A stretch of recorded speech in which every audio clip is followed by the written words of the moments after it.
들었습니다. 아멘. 예, 말씀 보겠습니다. 말씀은 요한복음 3장 16절입니다. 요한복음 3장 16절입니다. 우리 다 같이 한 목소리로 읽도록 하겠습니다. 시작. 하나님이 세상을 이처럼 사랑하사 독생자를 주셨으니 이는 그를 믿는 자마다 멸망하지 않고 영생을 얻게 하려 하심이라. 오늘은 부활주일입니다.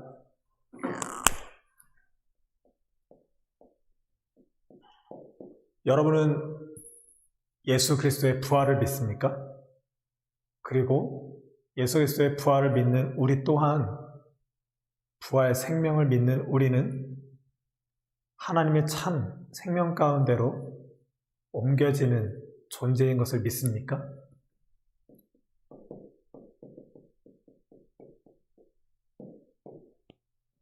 이 믿음은 무엇일까요? 우리 기독교가 말하는 믿음은 어느 차원에 있을까요? 이 질문은 무엇이냐면 지금 우리는 예수님을 믿는다 하면서 무엇을 믿고 있나요? 내가 지금 건강하지 않다면 건강히 해주실 것을 믿나요? 그것이 믿음일까요? 내가 지금 가난하다면 내가 열심히 공부를 해서 좋은 대학을 가고 좋은 직장을 가고 아니면 여러 가지 사업이나 운이 좋아서 그렇게 잘 되는 것을 믿습니다 하면 기독교 신앙에서 말하는 믿음이 맞을까요? 여러 가지 인간관계, 우리가 각자가 살아온 어떤 배경들에서 안타깝게 자리 잡고 있는 우리의 심적인 것들, 여러 가지 결핍이 되어 있고 좀 부조화가 있고 좀 부정확하고 어둡고 힘들고 괴롭고 우울하고 여러 가지 우리를 엄습해오는 그런 압박감들이 해소가 되면 그런 것들을 해소할 것을 믿는 것이 믿음일까요? 크게 보면 믿음일 수 있죠. 오늘은 부활주일이고 이 믿음에 대해서 얘기하고자 합니다. 이 부활을 통한 우리의 믿음, 믿음의 현 주소가 어디에 있는지를 점검하길 바라고 이것에 대해서는 특히 우리가 많은 교회들이 지금 신앙 고백으로 따르고 있는 이 사도신경을 가지고 한번 이야기를 나누고자 합니다. 이 사도신경은 크레도라고 하죠.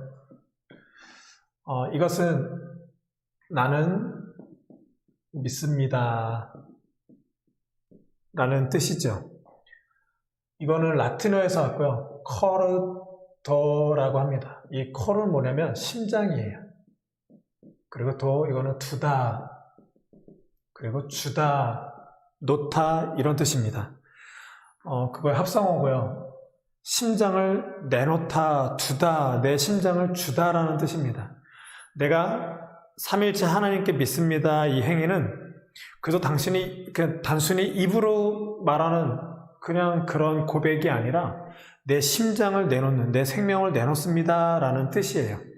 이 믿음이라는 단어는 또 이렇게 근원으로 가면 어떤 의미가 있냐면 온몸을 던진다라는 뜻이 있습니다.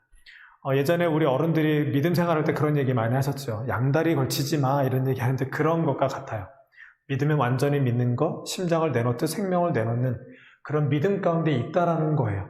우리의 믿음은 그저 내가 어떻게든 잘 되고 내 가족이 어떻게 좀 이 땅 가운데 확장되고 확보되는 어떤 그런 것으로 믿음 삼는 것이 아니라 내게 무엇이 얻어지고 내게 어떤 것이 생겨나는 그런 것들을 위해서 믿음이 아니라 오히려 반대로 내가 죽어지고 내 것을 포기하는 것이 믿음이라고 얘기를 하는 거예요. 사도신경은 그 주후 390년경에 생겨나기 시작했습니다. 옛날에는 그런 얘기를 우리는 많이 들었어요. 사도신경은 그 12명의 사도들이 그 각자가 하나씩 고백하는 것을 짜깁기 해서 하나의 신앙 고백이 됐다라고 하는데 그거는 그냥 전설입니다. 이것도 작자 미상이라고 볼 수 있어요. 하지만 이런 것들이 계속 교회에서 신앙 고백이 됐고 지금 현재 특히 저희 장로교회에서는 이 신앙 고백을 그 정식 우리의 신앙 고백으로 사용되어지고 있습니다. 그래서 많은 그 장로교에서는 예배 때마다 이 사도신경을 외우고 읽고 그렇게 하고 있죠. 단 문제점은 뭐냐면 이것이 왜 사도신경이 우리가 예배 때마다 이렇게 애우고 그렇게 하나님께 신앙 고백으로 나아가야 되는지는 너무나도 많이들 모르고 있다는 것이죠. 그래서 우리의 예배에 있어서 이 사도신경이 얼마나 중요한지, 그리고 이 사도신경은 믿음의 그 핵심, 믿음의 절정에 대해서 얘기하고 있는 거고, 그 믿음이 무엇과 같은지를 적어도 기독교 신앙을 가진 우리라면 이 사도신경을 통해서는 무조건 믿음이 무엇인지, 우리의 신앙이 무엇인지를 계속 밝혀나가야 될 필요가 있습니다. 이 사도신경이 가장 크게 필요했던 것은 뭐냐면 바로 세례예요. 마태복음 맨 마지막 장에 아버지와 아들과 성령의 이름으로 세례를 주고라고 했어요. 세례를 준다라는 건 삼위일체 하나님을 믿음으로 인해서 주어야 되는데 그 근거가 무엇이냐는 거예요. 이 사람이 신앙생활을 하고 있는데 어떤 근거로 세례를 줄까가 큰 문제가 되었던 거예요. 그래서 이 사도신경이 그래서 중요합니다. 이 사도신경에 나와 있는 내용을 바탕으로 진짜 기독교에서 말하고 있는 그 핵심을 가지고 와서 그에게 온전하고 올바른 신앙이 자리 잡혀 있을 때 그때 교회에서 행해진 게 바로 세례죠. 그 다음은 자녀교육입니다. 우리는 지금 창세기를 계속 하고 있었고 그 자녀교육, 그 다음 세대들에 대한 그 기독교 신앙이 전수되어지는 그 놀라운 것이 얼마나 중요한지에 대해서 계속 얘기를 해오고 있었어요. 자녀들에게 우리의 신앙을 물려주고자 할 때 우리의 신앙을 무엇으로 전달해 줄 수 있고 물려줄 수 있을까요? 예수님 믿었더니 아빠가 이렇게 큰 사업을 이뤘어. 이런 걸로 자녀 교육을 할까요? 내가 이렇게 아팠을 때 하나님의 은혜로 내가 이렇게 나았어. 그런 걸로 자녀 교육을 할까요? 기독교에는 어떤 그런 것으로 인해서 자녀 교육을 말하고 있지 않습니다. 그리고 기독교에서는 아빠, 엄마가 자녀에게 신앙을 줄 수가 없어요. 하지만 이 신앙이라는 것이 무엇이고 그 신앙의 근본되고 그 정도가 무엇인지는 분명히 가르칠 수는 있습니다. 그리고 그 신앙을 어떤 이렇게 비껴가거나 더하거나 덜하지 않는 그 신앙으로 분명히 잡아가야 될 그 부모들한테 책임이 있는 거죠. 그래서 사도신경에 그런 걸로 쓰여졌고 그 세 번째는 바로 이단들입니다. 그리고 배교자들. 이런 자들이 잘못된 신앙을 갖고 있는 자들이 왜 신앙이 잘못되게 됐는지, 또 그 신앙을 떠나가는 자들에서 왜 떠날 수밖에 없는 그 이유가 당신들한테 이런 신앙이 자리 잡혔지 않았습니다 라고 했던 것들, 그런 것들을 위해서 사도신경이 생겨나게 된 거예요. 이런 것들을 통해서 우리가 하나님을 믿는 믿음에 대해서 얘기하고자 하고 있는 거죠. 문제는 또 이거예요. 우리는 다 예수를 믿고 있는데 예수를 어떤 상황에서 믿고 있느냐라는 거예요. 여러분들은 지금 예수를 믿고 있다면 여러분들이 어떤 상황에서 지금 예수를 믿고 있는 거죠? 이게 너무나도 중요해요. 우리가 예수를 왜 믿죠? 예수를 믿음으로 인해서 우리에게 발생되는 그 결론적인 것이 무엇이죠? 그것이 구원이죠. 구원은 건짐받았다라는 거예요. 건짐받았다면 우리가 어디서 건짐받았느냐가 너무나도 중요해요. 우리가 어떤 이러한 세계가 있다고 한번 해볼까요? 여기서 한 세계라고 얘기해볼까요? 아니면 우리의 현실? 실존? 구원은 우리를 건짐받은 건데 우리가 어디서 건짐을 받았냐라는 거예요. 우리가 믿고 있다면 어느 상황에서 믿었냐라는 거예요.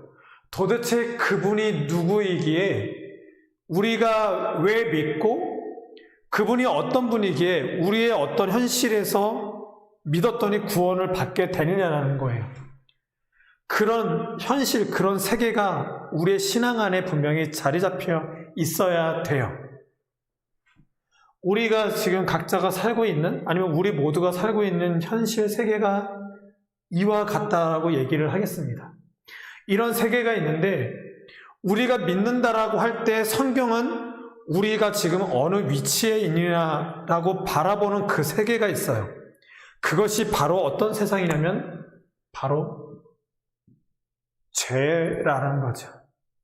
성경이 바라보고 있는, 우리가 살고 있는 이 세계를 바로 죄악된, 죄인, 그리고 죄로 말미암은 죽음의 세계라고 이 땅을 얘기하고 있어요.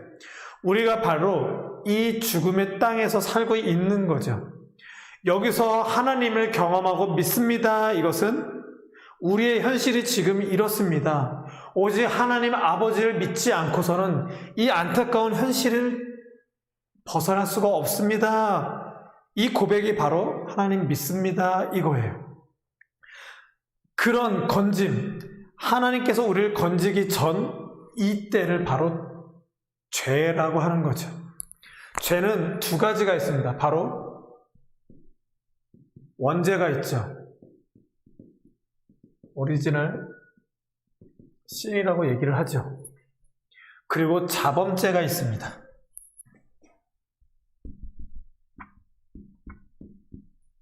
이거는 액츄얼 신이라고 하죠. 자범죄는 뭘까요? 자범죄는 내가 내 의지에 의해서 죄를 짓는 걸 얘기해요. 죄책이 어디 있을까요? 누구에게 있을까요? 죄책은 어떤 죄책감을 얘기하는 것이 아니라 죄의 책임을 얘기하는 거예요. 내가 내 의지로 죄를 지었기 때문에 그 죄에 대한 책임이 누구한테 있을까요? 바로 자신에게 있죠. 그리고 이 원죄, 오리지널 신은 무엇일까요? 이 원죄란 내가 내 의지로 죄를 짓기도 전에, 죄라는 걸 알기도 전에 있는 원래의 죄를 얘기하는 거예요. 이 원죄는 두 가지 의미가 있습니다. 첫 번째는 바로 죄책에 관한 거예요. 자범죄는 그 죄책, 죄의 책임 바로 내 자신에게 있어요. 그렇다면 이 원죄, 내가 죄라는 것도 알기도 전에 있는 이 죄가, 그렇다면 이 죄책, 내가 짓지도 않은, 죄를 짓기도 전에 있는 그 죄, 이 죄의 책은 누구한테 있느냐는 거예요. 바로 이 아담으로 비롯된 그 죄가 바로 나에게 연대가 되어져서 나에게도, 아담이 지은 죄로 말미암은 그 죄의 책임이 나에게도 있다는 것이 바로 원죄라고 얘기하고 있는 거예요. 그래서 이 아담은 우리의 대표성을 가지죠. 그리고 우리의 대리성을 가집니다. 누구? 아담의 허리에서 나온 모든 인류는 다 이 죄책을 가지고 있다라는 거죠. 그래서 이 아담은 우리의 자연적 머리가 되고 또 법적으로 머리가 됩니다. 이것이 바로 원죄죠. 그리고 원죄의 또 다른 한 가지 측면은 뭐냐면 바로 죄의 오염이에요. 이거는 상태적인 걸 얘기하는 거예요. 아담이 타락하게 됐죠. 타락하게 되고 그가 이제는 어떤 상태가 되냐면 바로 순전한 상태에서 죄를 짓고 나서 죄의 상태가 되는 거예요. 그렇다면 순전한 상태는 무엇을 얘기하는 걸까요? 이것은 바로 죄를 짓지 않을 수 있는 상태가 되죠. 아무리 죄를 지으려도 죄를 짓지 않을 수밖에 있는 그런 죄를 짓지 않을 수 있는 상태가 바로 순전한 상태예요. 하지만 아담이 선악과를 따먹고 타락했을 때 죄의 상태가 되는데 죄의 상태는 어떤 상태일까요? 죄를 짓지 않을 수 없는 상태가 되죠. 그래서 모든 인류는 이런 원죄로, 죄의 오염으로 계속해서 부패 가운데 놓여지게 됩니다. 우리가 지금 노아 이야기를 하고 있는데 계속 그런 얘기를 하고 있죠. 부패되어 있고 포악한 상태로 계속 그렇게 세상에 전해지고 있죠. 이 죄의 오염으로 자범죄가 발생되고 이 자범죄의 원인이 바로 죄의 오염이 되는 거죠. 이것이 바로 성경에서 말하고 있는 죄입니다. 여기까지는 제가 신학교를 다닐 때 그 김병훈 교수님이 했던 얘기고요. 그리고 우리 또 조지신학 교수님 중에 한 분이 이승구 교수님이 이렇게 표현을 하십니다. A팀하고 B팀이 있대요.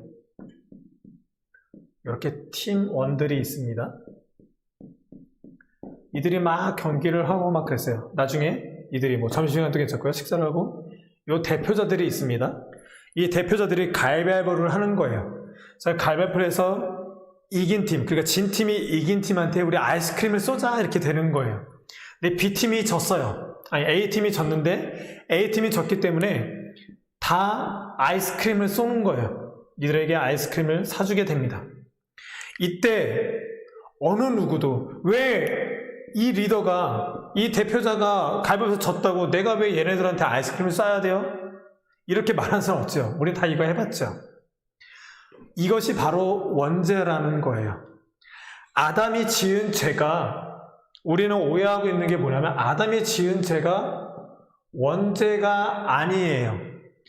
아담이 지은 죄는 바로 우리 모두는 다 죄를 지을 수밖에 없는 그런 존재인데, 우리 모든 인류는 다 죄인인데 그 죄에 대해서 대표성을 가진 것뿐밖에 안 돼요.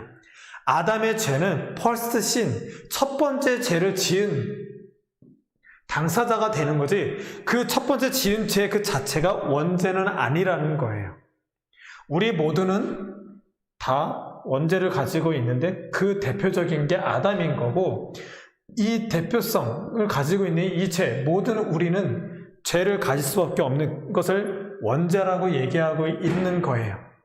그래서 이 아담, 이 대표성을 가지고 우리를 대리해서 있는 것이고, 아담으로 비롯된 모든 인류가 다 원죄 가운데 있는 거예요. 그래서 아담은 그저 우리의 자연적 머리고 법적인 머리일 뿐이지, 아담이 가지고 있는 그 죄가 원죄가 되어서 그 아담으로 인해서 태어난 모든 그 사람들이 아담 때문에 원죄를 주어졌어, 이런 차원은 아닌 거예요.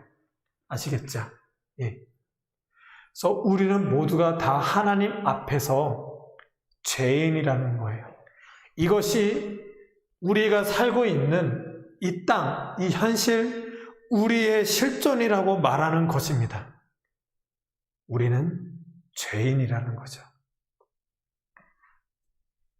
여기서 누가 자유로울 수가 있을까요? 모든 인류? 누가 자유로울 수 있을까요? 아무도 없죠. 우리는 저 좋은 집에 사는 사람은 좀 자유로울 거라고 봐요. 그런 믿음이 있죠. 그래서 우리는 그토록 자유하기 위해서 돈을 벌죠. 자유하기 위해서 건강하려고 노력하고, 자유하기 위해서 많은 것들을 확보하고 확장하려 노력하고 있습니다. 그래봐야 죄인이에요. 얼마 전에도 어떤 사람과 꿈 얘기를 했지만, 나름대로 꿈에 대해서 고민을 해왔지만, 꿈을 가져봐야 죄인이에요. 꿈을 잃어봐야 죄인이에요. 기독교 신앙은, 또 예수를 믿는 사람은 요새처럼 국무총리가 되고 어떤 뛰어나고 영향력을 미치는 사람이 되는 게 목적이 아니에요. 그래 봐야 다 죄인이에요. 우리는 그것을 봐야 되고, 그 안타까운 현실을 떠날 수 없는 존재라는 걸 알아야 돼요. 우리는 자유가 없죠. 그래서 우리 모두는 다 멸망당할 수밖에 없고 심판 가운데 놓여진 사람일 수밖에 없는 것이요. 그에 대한 결론은 바로 죽음이죠. 또 이 죽음은 단순한 죽음이 아니라 영원한 죽음이죠. 어떤 누구도 이런 죽음, 심판, 멸망에서 예외가 없다라는 것입니다. 이것이 바로 우리의 현실이죠. 이런 현실에서 무엇을 믿게 되는 걸까요, 우리는? 바로 예외. 어느 누구도 이 죄악된 이 죽음에서 예외가 없는데 오직 하나님의 아들 예수 그리스도가 예외로 이 땅에 오신 사건, 그것이 바로 우리가 12월 25일 성탄주일 또 크리스마스를 기념하고 있죠. 이분이 이 땅에 오셨습니다. 그것을 믿는 믿음이 우리이고 그 신앙 고백이 바로 사도신경이라는 거예요. 사도신경에 우리 기독교의 핵심이 꽉 차게 담겨져 있습니다. 우리 사도신경을 한번 볼까요? 전능하사 천지를 만드신 하나님 아버지를 내가 믿사오며, 하나님이 등장하게 되죠. 전능하시대요. 여기서 말하는 하나님의 전능하심은 많은 학자들이 가장 크게 얘기하는 것이 바로 유일신이라는 거예요. 그리고 창조주 하나님을 얘기하고 있어요. 그 전능함을 얘기하고 있어요. 이 땅 모든 가운데, 모든 생명 가운데 가능케 하시고 모든 것을 작정하시고 예정 가운데 우리를 구원하신 놀라우신 그 계획들, 모든 것을 다 하나님이 가지고 계시다. 그분이 하나님이야 라고 전능하신 하나님을 얘기하고 있죠. 하나님 아버지를 내가 믿사오며 그 외아들 우리 주 예수 그리스도를 믿사오니, 그 외아들이래요. 그 말은 뭐냐면 이 땅은 모두가 다 죄인인데 죄가 없으신 하나님의 아들, 오직 죄가 없으신 예외로 이 땅에 오신 예수 그리스도를 얘기하고 있죠. 그래서 그가 성령으로 잉태하셨대요. 그 말은 뭘까요? 성령으로 잉태하사 예수 그리스도는 참 하나님이시라는 거예요. 신성을 가지고 계시다라는 거죠. 그리고 성령으로 잉태하사 동정녀 마리아에게서 태어나시고, 동정녀 마리아에게 태어났대요. 이것은 무슨 말일까요? 그리스도는 참 인간이시라는 거예요. 인성을 가지고 이 땅 가운데 오셨다라는 거죠. 너무나도 중요해요. 예수 그리스도는 참 신이면서 참 인간이라는 거예요. 이 두 가지를 다 가지고 계신 분이 바로 예수 그리스도라는 거예요. 이것이 오해가 돼서 예수님 때도 그 이후에 교부 때도 그 이후에 계속해서 이것이 틀어져서 잘못 오해가 되어져서 착각을 하게 돼서 이단들이 나타나게 된 거예요. 그래서 그 당시 때 아리우스파라든가 많은 그 이단들은 예수님은 참 신이지 인간은 아니라는 거예요. 영은 아주 뛰어나고 높은 것으로 평가되는데 이 육체는 아무것도 아닌 쓰레기와 같은 걸로 다 그들을 치부해버린 거예요. 그래서 그들은 그 영을 가둬놓는 그 감옥으로 이 육체를 설명을 했었어요. 근데 그런 것들이 다 수많은 그 종교 회의를 통해서 기독교 신앙이 하나하나 정립이 되면서 이단들이 축출해 나가는 그런 과정을 겪게 되면서 우리가 가지고 있는 이 말씀이, 이 성경책이 정경화 작업을 통해서 지금 이렇게 딱 주어지게 된 거죠. 예수 그리스도는 참 인간이라는 게 너무나도 중요해요. 우리가 가지고 있는 이 신앙 가운데, 우리가 알고 있는 기독교의 어떤 이 말씀 가운데 들어가고자 할 때 이것이 분명해져야 됩니다. 예수님은 하나님으로만 표현한다면 이단이에요.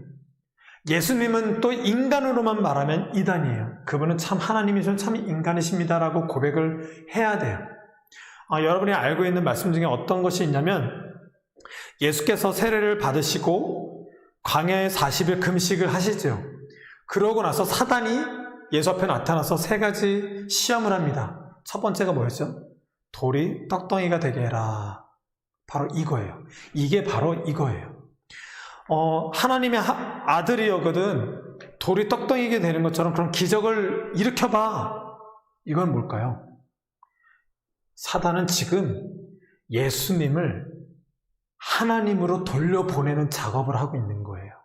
그 유혹 가운데 예수님이 떨어진 거예요. 떨어진 것이 아니죠. 유혹을 받고 있는 거예요. 돌이 떡덩이가 되게 해서 인간으로는 할 수 없는, 오직 신만 할 수 있는 그 놀라운 그 기적을 베풀어라. 그래서 인간으로 와서 인간으로서의 이 땅에서의 사명을 감당하지 못하도록 시험을 하고 있는 것이 바로 그 내용이에요. 근데 예수께서 어떻게 이기셨죠? 말씀으로. 바로 그거예요. 예수님은 예수님 스스로도 내가 인간으로 이 땅에 오셨음을 계속해서 알리고 있고 사단에게조차도 그렇게 선포하고 있는 거예요. 동정녀 마리아에게 가서 십자가에 못 박혀 죽으시고 그저께였죠. 죽은 지 사흘 만에 부활하셨대요. 이것을 믿는 것이 우리의 기독교 신앙이죠. 하지만 안타까운 건 이 중간에 한 가지가 좀 빠져 있어요. 우리 사도신경에. 뭐냐면 He descended into hell. 이 중요한 이 문구가 빠져 있어요. 여러분들 혹시 지금 영어 성경이나 다른 문헌들을 보시면 우리 한글로 된 사도신경에만 이게 빠져 있어요. He descended into hell. 그러니까 그분이 십자가에 못 박혀 죽으셔서 지옥 강화 사건이죠. 지옥으로 가신 사건을 빼먹었어요. 그저 우리는 죽은 자 가운데서 다시 살아나시며 이렇게 돼 있는데 죄의 삭슨 사망이라고 그랬어요. 우리 모두는 다 죄인이에요. 죽음 가운데 있는데 오직 독생자 예수 그리스도, 독생자 홀로독 생명생자, 홀로 유일하게 생명이 있으신 그 예수 그리스도가 십자가에 못 박혀 죽은 사건, 죄의 삭슨 사망이라고 했기 때문에 예수님께서 모든 죄를 다 가지고 죽으셨기 때문에 죄의 삭슨 사망, 죽음 가운데 갈 수밖에 없는 이 놀라운 그 사실을 우리 빼먹었어요. 우리 기독교 신앙이 우리나라에 처음에 들어올 때 이 사도신경이 그대로 다 전수가 돼 있었대요. 그래서 감리교 쪽에는 저렇게 우리 현재 쓰고 있는 사도신경이 있고 우리 장로교 쪽에는 이걸 그대로 사도신경을 썼었대요. 근데 우리가 한국교회가 발전이 되면서 교회의 연합이 이루어질 때 이 사도신경에서 얘기할 때 우리 장로교회가 이제 감리교 쪽에서 말하고 있는 저 사도신경에 동의를 해서 이렇게 돼 있죠. 그래서 저희 장로교 어른들은 목사님들 중에는 요것이 빠진 것을 굉장히 안타까워하세요. 사도신경을 저도 지금 이렇게 말씀을 전하고 있는 저로서도 요게 좀 안타깝긴 해요. 요것을 좀 잘 넣었으면 좋겠습니다. 왜냐면 우리의 믿음과 직결되고 예수 그리스도가 우리가 믿고 있는 예수 그리스도가 어떤 모습 속에서 있는지가 분명히 우리는 알 필요가 있거든요. 그래서 너무나도 이것이 좀 안타깝습니다. 그리고 그 중에서도 이 hell이라는 단어예요. 단순히 영어에서는 hell, 지옥으로 표현됐지만 이것은 어떤 의미가 있냐면 단순히 그냥 하나님은 천국과 지옥을 만드셨는데 지옥으로 가버린 그런 차원이 아니라 예수 그리스도께서 죽으시기 전날 겟세마네 동산에서 땀이 피가 되도록 그렇게 기도하시면서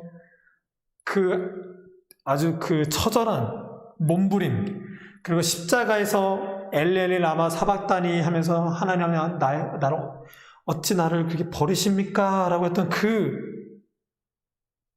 절체절명의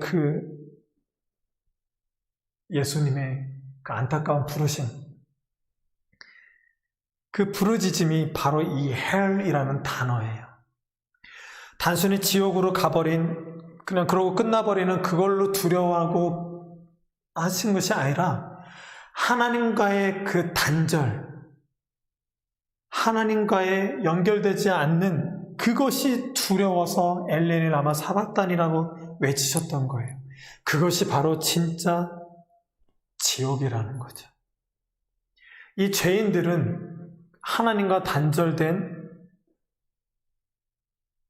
그 극심한 그 현실로 가버릴 수밖에 없는 그것이 바로 헬이라는 거예요. 이 가운데 하나님께서는 살려내신 것이죠. 그것이 부활이고 그것이 참 생명이라고 하는 것입니다. 다시 살아나시며 하늘에 오르사, 부활하신 예수께서 하늘에 오르셨대요. 그래서 하나님 우편에 앉아 계신대요. 그것은 무엇일까요?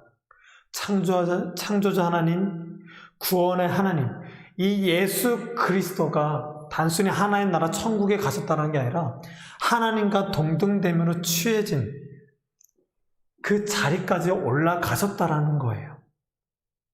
그리고 성령을 그래서 가셨고 저희로서 산자와 죽은 자를 심판하러 오시니라. 하나님과 동등됨으로 취하신 그분이 다시 약속하셨죠.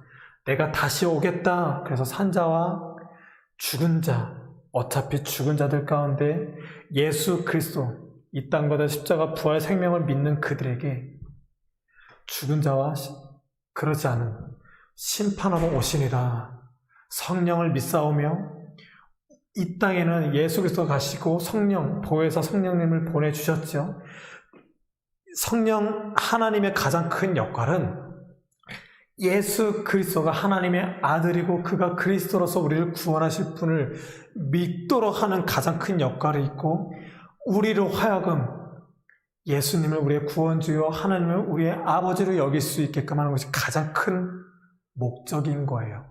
그 성령의 열심으로 우리가 예수 그리스도를 믿게 된 것이죠. 어떤 은사주의, 죄인이 죄인을 뭐 어떻게 하는 그런, 또 이 죄인된 삶에서 뭔가 삶을 확보되게 하는 것으로 성령의 역할이 있는 것이 아니라 진짜 예수 그리스도를 알아보고 하나님의 은혜를 알게끔 하는 성령인 거죠. 성령을 믿사오며 거룩한 공예와 교회에 대해서 언급하고 있어요. 사도신경 원어를 보면 나는 믿습니다, 나는 믿습니다 두 가지로 돼 있어요. 우리는 믿음하고 또 지금 새롭게 사도신경이 새로운 버전으로 돼 있는데 나는 믿습니다, 나는 믿습니다 이런 것이 아니고요. 나는 믿습니다 하고 하나님과 예수님을 언급하고 있어요. 그리고 나는 믿습니다 하고 성령과 교회를 언급하고 있어요. 두 가지로 이렇게 나눠져 있어요. 나중에 기회가 되면 그런 것도 하겠지만 뭐 꼭 그렇게까지는 또 할 필요는 없는 것 같아요. 성령님이 어떤 모습 속에 있고 성령을 통해서 예수 그리스도를 믿는 우리가 교회의 부름 가운데 있는 것이 무엇인지 그 모든 것을 믿습니다라고 하는 거예요. 그래서 죄를 사하여 주시는 것과 몸이 다시 사는 것과 영원히 사는 것을 믿사옵나이다 하는 것이 바로 사도신경이라고 하는 것입니다. 이것을 다시 말하면 무엇과 같으냐면 이 세계를 한번 볼까요? 우리가 살고 있는 이 세계, 이 세계가 무엇과 같으냐면 바다라고 한번 볼게요. 바다 물속, 아니면 여러분들이 아쿠아리움을 다녀오셨나요? 아쿠아리움을 한번 볼까요? 지금 저희 그 롯데타워는 저희 딸애랑 거의 한 150번 이상 갔었어요.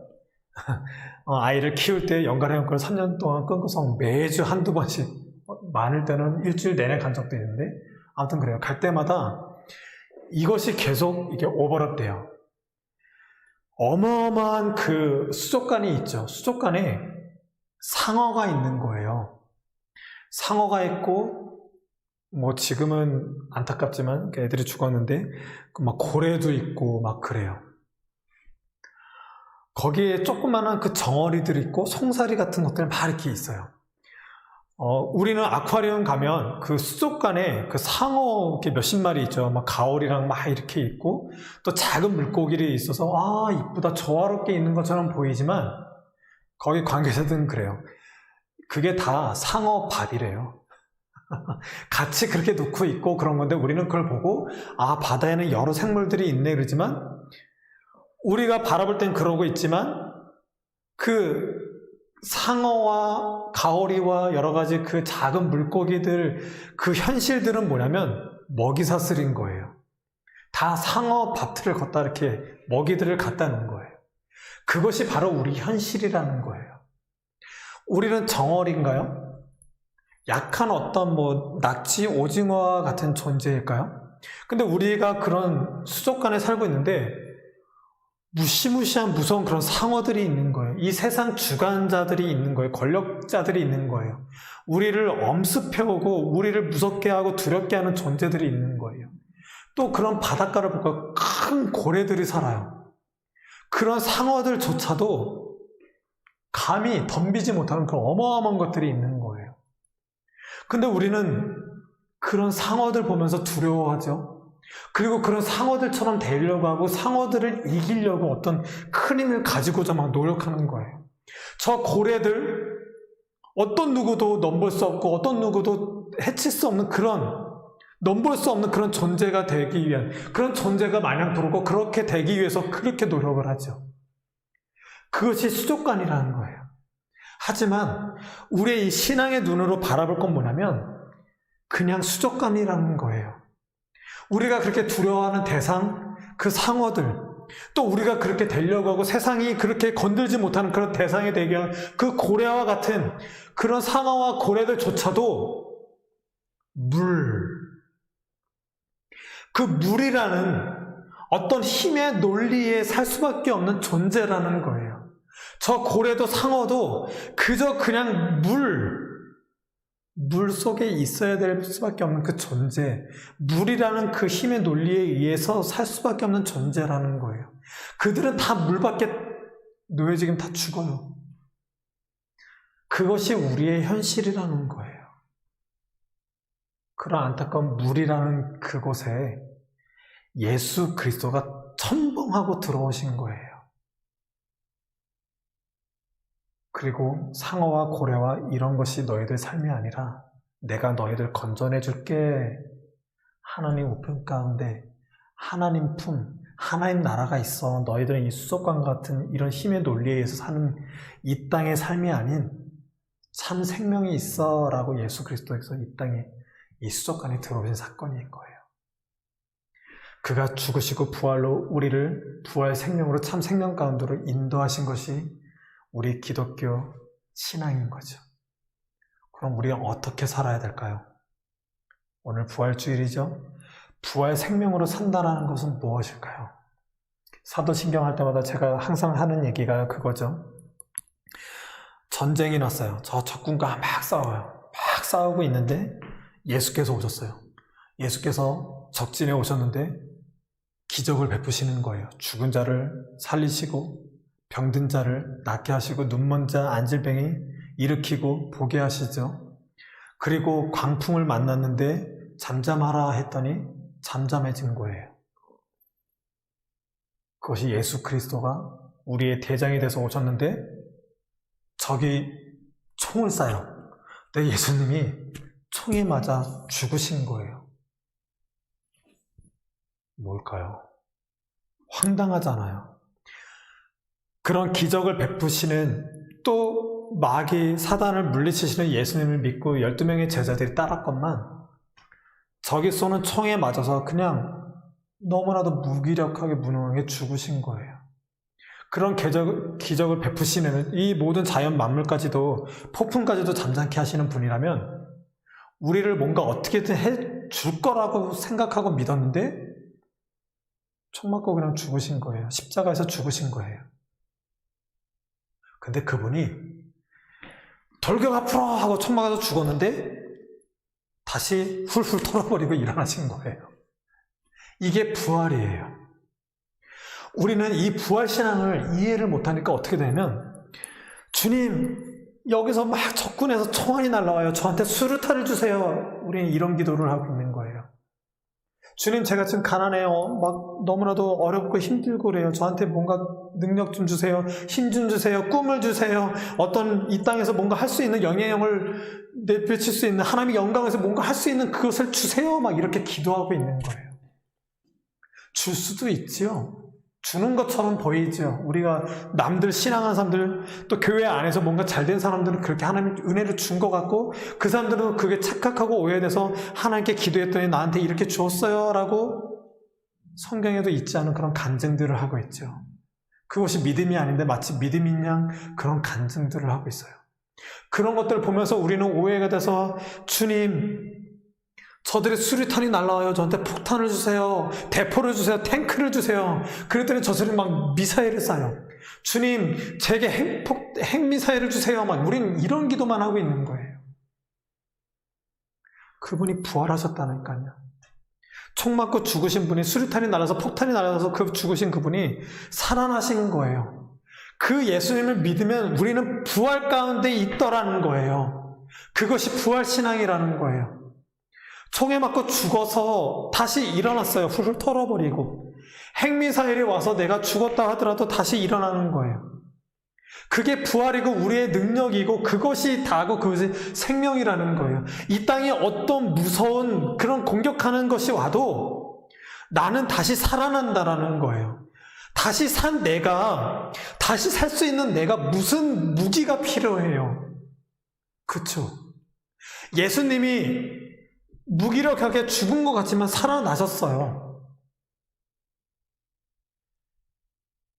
수류탄, 미사일, 핵무기, 그게 셀까요? 다시 살아난 게 셀까요? 우리는 이 죄인된 삶 속에서 죽음인 가득한 이곳에서 예수 그리스도를 믿음으로 참 생명, 십자가에 못 박혀 죽으신 예수 그리스도의 그 사랑 용서의 능력으로 모든 죄가 다 씻겨져 내려갔고, 예수 그리스도의 부활 생명으로 우리가 참 생명을 얻었대요. 이 땅에 아까 말했지만 상어와 고래와 이런 것들이 그렇게 되는 것이 능력이 아니라 다시 사는 예수 그리스도를 믿는 믿음으로 그 부활 생명을 얻게 된 우리, 구원받은 우리가 능력이라는 거예요. 그것이 우리 기독교 신앙, 많은 크리스찬이 가져야 될 믿음이고, 그 믿음으로 말미암는 그 부활 생명이 우리에게 있다라는 것이 바로 우리의 신앙이라는 거예요.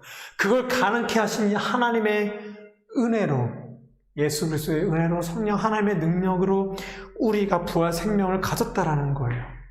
이 땅에 살고 있는 우리는 이 세상이 계속 공격할 거예요. 가난하면 힘들고 어려워요. 무엇보다 잘 알아요. 아프면 이 두려움 아세요? 나만 아프고 끝나면 괜찮은데, 저도 그래요. 살면서 내가 아프건 괜찮은데 이 아픈 몸을 내 딸이 부양하게 될까봐, 나 때문에, 내 아픔 때문에 내 딸이 고생할까봐라는 두려움이 너무나도 커요. 깔끔하게 하나님 날 데려가셨으면 좋겠어요. 우리는 어쩔 수 없이 이곳에서 있어요. 그 두려움 때문에 좋은 대학, 좋은 직장, 좋은 결혼, 좋은 자녀 낳고 이 땅에서 뭔가 확보되고 확장되려 하잖아요. 하지만 그런 확보되고 확장된 것을 위해서 신앙생활하는 것이 믿음이 아니라는 거예요. 우리 기독교 신앙은 진짜 믿음, 진짜 십자가의 사랑과 부활 사랑, 이 참 생명이 우리 가운데 있다라는 거예요. 그것을 믿는 것, 그것이 다이고 그 부활 생명의 소망을 가지고 사는 것이 바로 기독교 신앙, 바로 우리의 신앙이라는 것입니다. 오늘은 부활주일이에요. 예수님이 살아나셨습니다. 성부, 성자, 성령 하나님은 살아 계십니다. 살아 계시면서 살려내시는 분이십니다. 어떤 누구도 살아있으면서 살려낼 수 있는 존재가 없어요. 오직 삼위일체 하나님만 살아 계시면서 살려내십니다. 삼위일체 하나님의 살려내시는 그 열심이 여러분들을 구원하셨습니다. 그것이 바로 부활 생명이고 부활 생명으로 사는 삶입니다. 기도하시겠습니다. 하나님 아버지, 감사합니다. 죽음 가운데 있고 죽음을 해결할 수 없는, 자의할 수 없는 우리를 위하여 독생자 예수 그리스도를 보내주셔서 그의 십자가의 죽으심과 부활하심을 믿음으로, 그 믿음으로 우리가 참 생명을 얻고 그 생명의 능력으로 이 땅을 살 수 있는 그 놀라운 은혜를 주시니 너무나도 감사를 드립니다. 그 은혜를 깨닫고 그 진리를 알고 길이요 진리요 생명이신 예수 그리스도를 따라 생명으로 사는